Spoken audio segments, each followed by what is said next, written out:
శ్రీ గురుచరిత్ర మొదటి అధ్యాయము. శ్రీ గణేశాయ నమః. శ్రీ సరస్వత్యై నమః. శ్రీ గురుభ్యో నమః. శ్రీ కులదేవతాయై నమః. శ్రీ శ్రీపాదవల్లభ నృసింహ సరస్వతి దత్తాత్రేయ గురుభ్యో నమః. మొట్టమొదటిగా శ్రీ వాసుదేవానంద సరస్వతి స్వామివారు రాసిన ఉపోద్ఘాతము. మసక చీకటిలో తాడును చూసి పాము అని భ్రమించి భయపడతాము. కానీ ఆ తరువాత దీపం సహాయంతో అది తాడు అని తెలియగానే ఆ భ్రాంతి, భయము తొలగుతాయి. అలాగే వాస్తవానికి బ్రహ్మమనబడు పరమాత్మ ఒక్కడే ఉన్నాడు. అజ్ఞానం వలన మనకు ఆయన విడిగా అంటే జగత్తుగా గోచరించి భయము, ఆశ, దుఃఖము కలుగుతాయి. ఆత్మజ్ఞానం అనే వెలుగు సహాయంతో పరమాత్మను తెలుసుకున్న క్షణంలోనే దుఃఖరహితము, ఆనందమయము అయిన బ్రహ్మమే సత్యమని అనుభవం అవుతుంది. అప్పుడు భయానికి, దుఃఖానికి కారణమైన జగత్తు విడిగా పరమాత్మ కన్నా భిన్నంగా ఉన్నది అనే భ్రాంతి తొలగుతుంది. అంటే ఈ జగత్తు మిథ్య అని తేలిపోతుంది. సర్వత్రా నిండియున్న బ్రహ్మమే గురువు యొక్క నిజతత్వం. సచ్చిదానంద స్వరూపుడైన శ్రీ గురుదేవునికి హృదయపూర్వక నమస్కారము.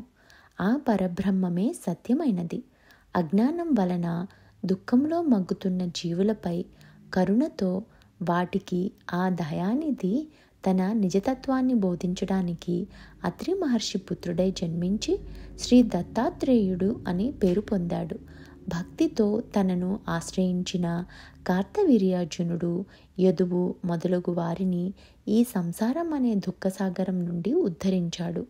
ఆయనే మరలా శ్రీపాదవల్లభుడుగాను, తర్వాత శ్రీ నృసింహ సరస్వతి అనే పేర్లతోనూ అవతరించి తన శిష్యులైన సిద్ధార్థుల్ని ఉద్ధరించాడు. పరమ గురువైన ఆ దత్తమూర్తి నేటికి కృష్ణ భీమ సంగమ తీరంలోని గంధర్వపుర నివాసి అయి స్మరించిన వారికి ప్రసన్నుడవుతున్నాడు. ఆ పరబ్రహ్మమూర్తి జనన మరణాలకు అతీతుడు, అక్రియుడు, కోరికలు లేనివాడు, అద్వితీయుడు. అయినప్పటికీ ఒకప్పుడు తానే అనేకమవ్వాలని సంకల్పించాడు. ఆ సంకల్పమే మాయాశక్తి. ఆయన త్రిగుణాత్మకమైన తన మాయ చేత ఈ జగత్తును సృష్టించి దాని రూపంలో ప్రకటమయ్యాడు. వెనుకటి ప్రళయానికి ముందు ఉన్న జీవులు ప్రళయంలో పరమాత్మయందు సూక్ష్మ రూపంలో దాగి ఉంటారు. వారు సాధన ద్వారా తరించేందుకు పరమాత్మ అలా మరలా సృష్టి చేస్తారు. ఆ శుద్ధ చైతన్యమే శ్రీ దత్తాత్రేయుడు. సృష్టికర్త అయిన బ్రహ్మ నుండి స్థూలము, జడము అయిన స్తంభము వంటి వస్తువులు, సూక్ష్మము, సజీవము అయిన మన దేహాలు, బుద్ధి, ఇంద్రియాలు మొదలుగా గల ఈ చరాచర జగత్తు ఏర్పడ్డాయి. ఇలా ఈ సృష్టిని చేసిన ఆ పురుషోత్తముడే ఆత్మజ్ఞానం వలన పొందదగినవాడు. ఇంద్రియాలు వాటి విషయాలైన శబ్దము, స్పర్శ, రూపము, రసము, గంధము ఇలాంటి వాటితో కూడిన అజ్ఞానం వలన మనలో రాగద్వేషాలు కలుగుతాయి. వాటిని ఎవరైతే దైవీ సంపత్తితో జయిస్తారో అట్టివారే అజ్ఞాన దుఃఖరూపమైన సంసారం నుండి ముక్తి పొందుతారు. దైవీ సంపద అంటే మనకు కృష్ణ పరమాత్మ భగవద్గీతలో చెప్పి ఉన్నారు. ఆ లక్షణాలు ఏమిటంటే హృదయ శుద్ధి, సుస్థిరమైన తత్వజ్ఞానము, యోగాభ్యాసము, దానము, ఇంద్రియ నిగ్రహం, యజ్ఞము, స్వాధ్యాయము, తపస్సు, ధర్మనిష్ట, అహింస, సత్యము, క్రోధం లేకుండా ఉండడం, త్యాగము, శాంతి, ఇతరుల దోషాలను ప్రకటించకుండా ఉండడం, ప్రాణుల యందు కనికరం, ఇంద్రియ విషయాల పట్ల వికారం చెందకుండా ఉండడం, మృదు స్వభావం, లజ్జ, చాపల్యం లేకుండా ఉండడం, సహనం, ఓర్పు, చెక్కు చెదరని యుక్తాయుక్త బుద్ధి, బాహ్యమైన శుద్ధి, వంచన లేకుండా ఉండడం, నిగర్వం, ఈ శుభలక్షణాలన్నిటినీ దైవీ సంపద అని భగవద్గీతలో చెప్పి ఉన్నారు. ఇలాంటి లక్షణాలు ఉన్న ముముక్షుల కొరకే జనన మరణాలు లేని ఆ పరమేశ్వరుడు తన దివ్య మాయ చేత మానవ రూపంతో జన్మించాడు. ఇలా ప్రతి యుగంలోనూ అవతరించి ధర్మరక్షణము, స్వధర్మ పాలనము చేసి ఆ తరువాత తన అవతార శరీరాలు విడిచిపెడతాడు. ఇలా బ్రహ్మ దివసాన శ్వేతవరాహ కల్పంలో ఇప్పటికీ 28 యుగ చతుష్టయాలు గడిచాయి. 432 కోట్ల సంవత్సరాలు ఒక బ్రహ్మ దివసం. అది బ్రహ్మకు ఒక రోజు. దీనికి రెండింతలైన అహోరాత్రాల కాలం ఒక కల్పం. 3600 కల్పాలు బ్రహ్మదేవుని ఆయుర్దాయం. వీటిలో మొదటిది శ్వేతవరాహ కల్పం. మానవుల్లో కలి ప్రభావం వలన సత్యం, ధర్మం, సాటి జీవుల పట్ల ప్రేమ, దేవతల పట్ల భక్తి శ్రద్ధలు కొరవడ్డాయి. యజ్ఞ, దాన, తపస్సులు లోపించాయి. ఆ కారణంగా దేవతలు కూడా మానవుల పట్ల నిర్దయులయ్యారు. కాబట్టి పరమాత్మ అయిన దత్తాత్రేయుడే ఈ సృష్టిని ఉద్ధరించడానికి స్వయంగా అవతరించాడు. కృష్ణ అమరజా నది సంగమ తీరంలో లోకపావనములైన దివ్యలీలలు చేస్తూ అక్కడే అదృశ్యంగా ఇప్పటికీ ఉన్నారు. ఈయన మహత్యం చెప్పడానికి వీలులేదు. పుట్టిన వెంటనే ఏడ్చే బదులు ప్రణవాన్ని ఉచ్చరించాడు. ఇనుమును తాకి బంగారంగా మార్చారు. అక్షరాభ్యాసం కూడా లేకుండానే శిష్యులకు వేదపాఠం చెప్పాడు. బాల్యంలోనే తల్లిదండ్రులకు జ్ఞానాన్ని ఉపదేశించాడు. చిన్న వయస్సులోనే సర్వ తీర్థక్షేత్రాలు పాదచారి అయి దర్శించి పావనం చేశాడు. అష్టాంగ యోగాన్ని అభ్యసించాడు. నానాటికి పతనమవుతున్న సన్యాస ధర్మాన్ని పునరుద్ధరించారు. అబద్ధ భోజనంతో ఒక భక్తుని ఉదర రోగం పోగొట్టారు. ఒక నిరుపేద బ్రాహ్మణుని దారిద్ర్యాన్ని పోగొట్టారు. క్షణకాలంలో ఒక భక్తునికి ప్రయాగ, కాశీ, గయా యాత్ర చేయించారు. చచ్చిన వాడిని బతికించాడు. గొడ్డుబర్రెని పాడిగేదెగా చేశాడు. త్రివిక్రముడు అనే శిష్యునికి విశ్వరూపం చూపాడు. విద్వాంసుల విద్యాగర్వాన్ని అణిచాడు. తన ఆశీర్వచనం చేతనే అంత్యజుని చోట వేదం పలికించాడు.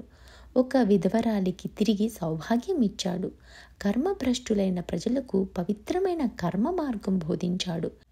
ఎండిపోయిన మేడికట్టెను చెట్టుగా మార్చాడు. గొడ్రాలికి పుత్ర సంతానం కలిగేలా చేశాడు. తన అమృత దృష్టి చేత ఒకనికి కుష్ఠరోగం తగ్గించాడు.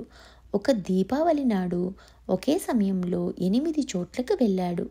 అకాలంలో కోసిన పంట చేనుని మాట మాత్రం చేత తిరిగి సస్య సమృద్ధిగా మార్చాడు. ఇలాంటి మహాకార్యాలు ఇది వరకు ఎన్నో చేశాడు. ఇప్పటికీ చేస్తున్నాడు. ఎప్పటికీ చేస్తాడు కూడా. ఆకాశంలోని నక్షత్రాలను, భూమిపై ఉన్న ఇసుక రేణువులను, సముద్రంలోని నీటి బిందువుల్ని కూడా లెక్కపెట్టొచ్చేమో కానీ ఆ భగవంతుని యొక్క కళ్యాణ గుణాలను, శక్తులని మాత్రం లెక్కించడం సాధ్యం కాదు.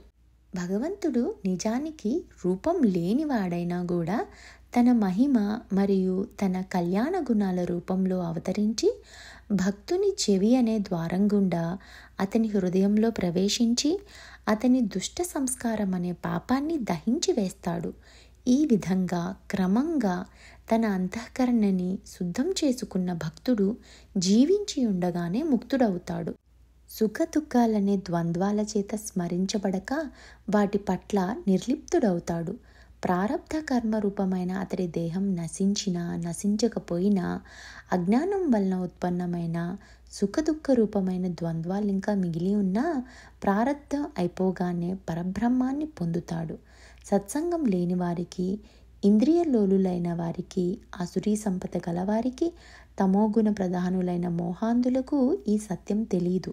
స్వధర్మాన్ని ఆచరిస్తూ సాధు, గురు, దేవతల యందు భక్తి గలవాడై సత్సంగం వలన వివేకి అయి నేనే కర్తను, నేనే భోక్తను అనే అభిమానం విడిచిపెట్టి ఉత్తమమైన సన్యాసి అయి ఈ మార్గంలోనే అతడు భుక్తి, ముక్తి పొందుతాడు. ఆ తరువాత గంగాధర సరస్వతి స్వామివారు రాసిన ఉపోద్ఘాతము.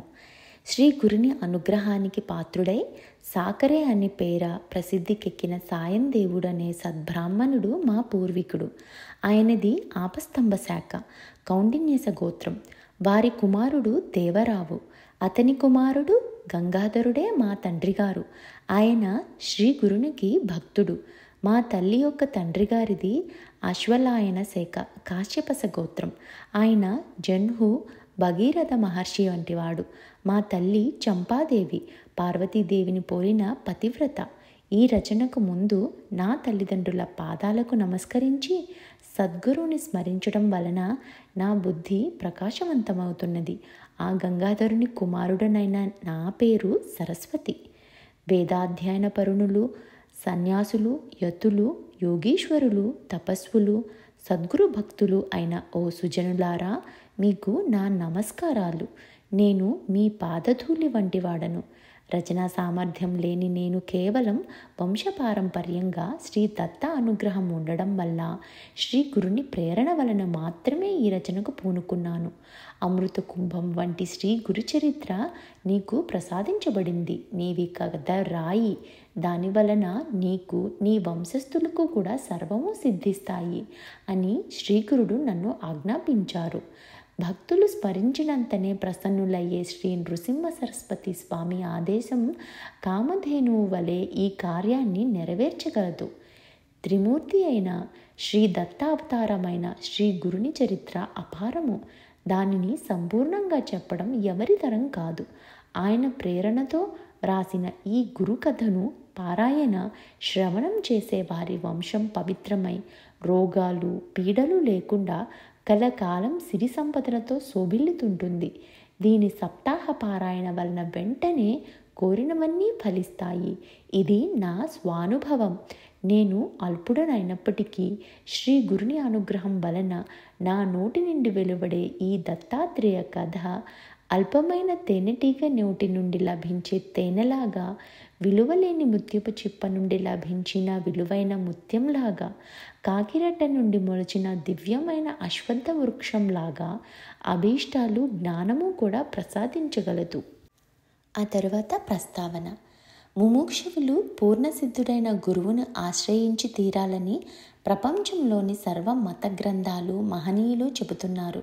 కానీ పూర్ణుడైన గురువు ఎలా దొరుకుతారు? ఆయన్ని గుర్తించటం ఎలా? అంతటి గురువు తారసిల్లిన మనలోని దోషాల వలన వారిని గుర్తించలేము. ఇనుప ముక్కకున్న తుప్పును తొలగించేదాకా అయస్కాంతం వైపు ఆకర్షించబడదు కదా. స్వల్పంగా పాపం చేసిన వారికి జపధ్యానాలు, ప్రాయశ్చిత్తాలు ఉపయోగపడతాయి. కానీ అధికంగా పాపాలే చేసే సామాన్యులకు సద్గురువు సేవ ఒక్కటే ప్రాయశ్చిత్తమని శాస్త్రం. మొదట ముముక్షువు గురుచరిత్ర వంటి గ్రంథాలు పారాయణ లేదా శ్రవణం చేస్తే హృదయం పరిశుద్ధమై ముముక్షత్వము, గురుభక్తి అంటే సద్గురు సమాగమం కోసం ఆకాంక్ష తీవ్రతరమవుతాయి. అప్పుడే దైవకృప చేత సద్గురు సమాగమం జరుగుతుంది. ఈ గ్రంథ మహిమ వలన స్వప్నంలో తాను ఆశ్రయించవలసిన సద్గురు ఎవరో తనకు తెలుపబడుతుంది. అంతవరకు శ్రీ గురుచరిత్ర పారాయణ ఈ అధ్యాయంలో నామధారకుడు చేసినట్లు నిరంతర ప్రార్థనలు చేస్తూ ముముక్షువు వేచి ఉండాలి. అప్పుడు మాత్రమే ఎట్టి సంశయానికి తావు లేకుండా పరిపూర్ణుడైన సద్గురువుతో సమాగమం ప్రాప్తిస్తుందని ప్రథమ కర్తవ్యం బోధిస్తుంది ఈ అధ్యాయం. కథ ఆరంభం. గంధర్వ నగరంలో శ్రీ నృసింహ సరస్వతి స్వామి యొక్క మహిమ లోక ప్రసిద్ధమై దూర ప్రాంతాల నుండి కూడా ఎందరెందరో వచ్చి వారిని సేవించి పెళ్లి కాని వారు పెళ్ళి, సంతానం లేని వారు సంతానం, పేదవారు ధనం, ఇలా ఎవరికి అవసరమైనవి వారు పొందుతున్నారు. వారిని దర్శించాలనుకున్నప్పటి నుంచే కోరినవన్నీ నెరవేరుతున్నాయి. కానీ నామధారకుడనే బ్రాహ్మణుడు ఎన్నో కష్టాలకు గురై ఎన్ని చేసినా ఒక్కటి కూడా తీరక ఎంతో వ్యాకులపడ్డాడు. ఆ పరిస్థితుల్లో అతడు శ్రీ గురుని మహత్యం గురించి విని వారి దర్శనంతో గాని అవి తీరవని నిశ్చయించుకున్నాడు. ఆయన దర్శనం లభించకుంటే తన జీవితమే వ్యర్థమని తలచి నిరంతరం వారి పాదాలను స్మరిస్తూ ఆకలి తప్పులు కూడా మరచి కాలినడకన గంధర్వపుర గ్రామాన్ని సమీపించాడు. గంధర్వపుర గ్రామాన్ని ఇప్పుడు గాన్గాపురం అంటున్నారు. శ్రీ నృసింహ సరస్వతి స్వామివారి యొక్క దర్శనం అవ్వకుంటే తాను ప్రాయోపవేశం చేస్తాను అని తలుచుకొని నామధారకుడు శ్రీగురుణ్ణి స్మరించి ఇలా మొరపెట్టుకుంటున్నాడు. అందరి కష్టాలు తొలగించే మీ నామస్మరణతో నా కష్టాలు ఎందుకు తొలగడం లేదు? అందుకు నా పాపాలే కారణమైతే సర్వ పాపహరమైన నీ నామం వాటిని ఎందుకు నశింపచేయడం లేదు? అన్ని జీవులను కరుణించే మీరు నన్ను మాత్రం ఎందుకు కరుణించడం లేదు? గురువే త్రిమూర్తి స్వరూపమని, తలచిన వెంటనే ఫలితాలిస్తాడని వేదాలు స్మృతులు చెబుతున్నాయి కదా. ఈ కలియుగంలో శ్రీ నృసింహ సరస్వతి స్వామియే అంతటి గురువని కీర్తి వచ్చింది కదా. మరి నా పట్ల అదెందుకు నిరూపణ కావట్లేదు? మీరు సాటిలేని పెన్నిది అని నిస్సంశయంగా అందరి అనుభవము. కానీ నా మనసులో మీపై భక్తి ఎందుకు కలగట్లేదు? నా మనస్సు మీపై స్థిరంగా ఎందుకు నిలవడం లేదు? మీరే నా తల్లి, తండ్రి, గురువు, దైవం, తోడు, నీడ అని నమ్మి ఇప్పుడు మిమ్మల్ని ఆశ్రయించాను. పసితనంలోనే నాకు మీ పేరు పెట్టి నా తల్లిదండ్రులు నన్ను మీకు అమ్మేశారు. పరమాత్మ, మీరు దీనుల పాలిట కల్పవృక్షం, దయాళువు, మహాదాత, దేవతలకే శక్తిని అనుగ్రహించి విశ్వమంతటినీ పోషిస్తున్న మీరు నన్ను ఉపేక్షిస్తున్నారెందుకు? మీరు సర్వసాక్షి అని వేదాలు చెబుతున్నాయి కదా. మరి నా దుస్థితి మీకు తెలియడం లేదా? ఎవరిని ఉపేక్షించని మీరు నన్నెందుకు ఉపేక్షిస్తున్నారు? నేను మీకేమీ సమర్పించలేదనా?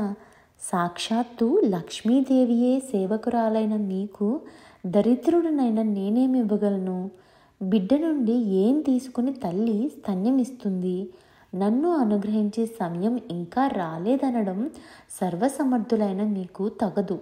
ఇంతకుముందు మీరే దిక్కని తలచి నేను మిమ్మల్ని సేవించని మాట నిజమే.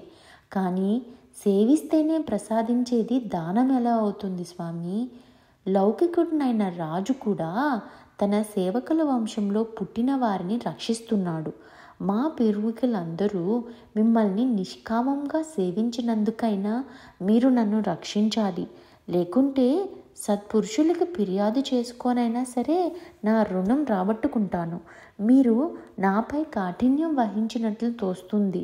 అది మీ సాటివారి పట్ల తగునేమో కానీ అల్పుడునైనా నాయందు తగదు స్వామి.